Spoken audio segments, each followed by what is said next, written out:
I'd like to invite Minister Jaishankar from India. Let me join my Quad colleagues to thank Minister Kamikawa Yoko for hosting us today and also in sharing our readout on the meeting and the progress of the Quad. Allow me to make 5 points. First, as the person, not just the Foreign Minister, longest associated with the Quad, the real satisfaction I have is to see how deeply and systemically it has now got embedded in our foreign policies.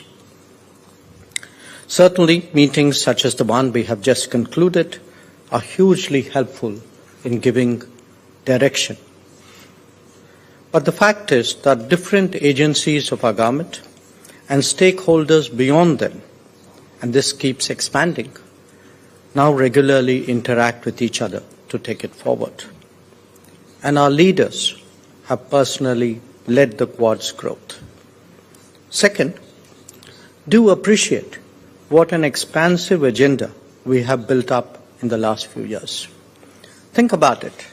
We are working from trusted telecom technology and undersea cable connectivity, you just heard Minister Wong talk about it, to humanitarian and disaster relief, Minister Kamikawa spoke about that, critical emerging technologies, cyber and health security, climate action, infrastructure, capacity building and training, STEM education, maritime domain awareness, and counterterrorism.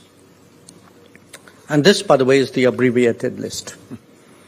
There are 16 working groups, and we have just today agreed on more things to do. All of us are looking at how to advance Quad, how to resource it better, how to coordinate more closely, and I think we made some important steps today in that direction. Third, this is not a talk shop, but a platform that generates practical outcomes. For example, our HADR conversations are reflected in understandings and SOPs between our navies. The Indo-Pacific Maritime Domain Initiative that came out of Quad today links our information fusion centers. The Open RAN network that we have spoken about so much is being deployed in Palau. A space-based climate warning system will be launched soon in Mauritius.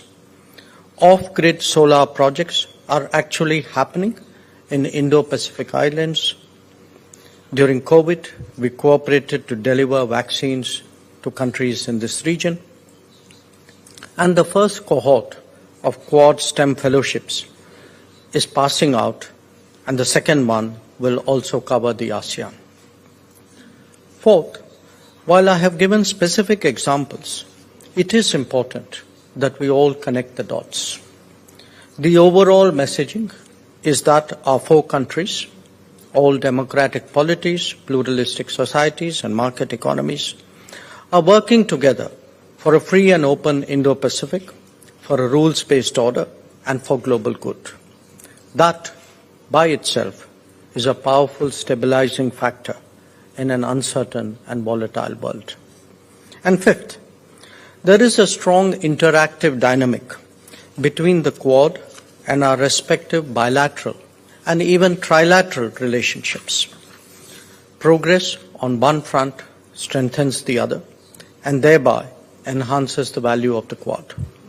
We have been able to engage together with some other countries in this region in furtherance of a shared agenda. So, ladies and gentlemen, friends from the media, these are challenging times. Whether it is stability and security, or progress and prosperity, good things don't happen by themselves. They need trusted partners. They need international cooperation. The Quad is a great contemporary example of both. As in the past, I'm very pleased with what we have discussed and what we have achieved today. Thank you. ありがとうございました。